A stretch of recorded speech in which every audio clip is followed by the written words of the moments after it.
ఆలయాలకి హిందువులు వెళ్తారు, మసీదులకి ముస్లింలు వెళ్తారు, చర్చిలకి క్రైస్తవులు వెళ్తారు. ఒక మతం వాళ్ళు వేరే మతం దానికి వెళ్ళొచ్చు.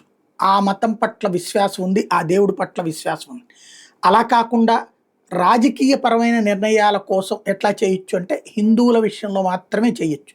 ఇప్పుడు మసీదుకి వెళ్ళినప్పుడు ఖచ్చితంగా కాళ్ళు కడుక్కోవడం, ఆ మతాచారం ప్రకారం టోపీ ఉండాలి. అలాగే చర్చికి వెళ్ళినప్పుడు ఆ మతాచారాల ప్రకారం ఉండాలి. గుడికి వెళ్ళినప్పుడు ఆ పద్ధతి ప్రకారం ఉండాలి. కానీ గుళ్ళల్లోకి మాత్రం అన్యమత ప్రవేశానికి అడ్డుపడకుండా ఉండేలాగా ఒక కొత్త గుడినే తయారు చేయించేసింది మమతా బెనర్జీ.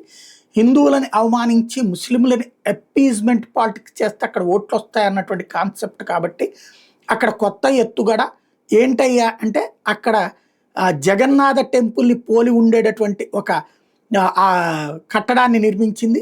అది సర్వమత కట్టడం. అన్ని మతాల వాళ్ళు అక్కడ పూజలు చేసుకోవచ్చు, ప్రార్థనలు చేసుకోవచ్చు, నమాజులు చేసుకోవచ్చు అంటూ ఒక కొత్త కాన్సెప్ట్ తెర మీదకి తీసుకొచ్చింది. మమత ఎన్నికలకు ముందు చేసేటటువంటి ఇట్లాంటి టెక్నిక్లతో ఇంతకుముందు బుట్టలు వేసుకుంది, ఇప్పుడు కూడా ఆమె బుట్టలో వేసుకోబోతోంది అన్నటువంటిదే పరిశీలకులు అభిప్రాయపడుతున్నటువంటి అంశం.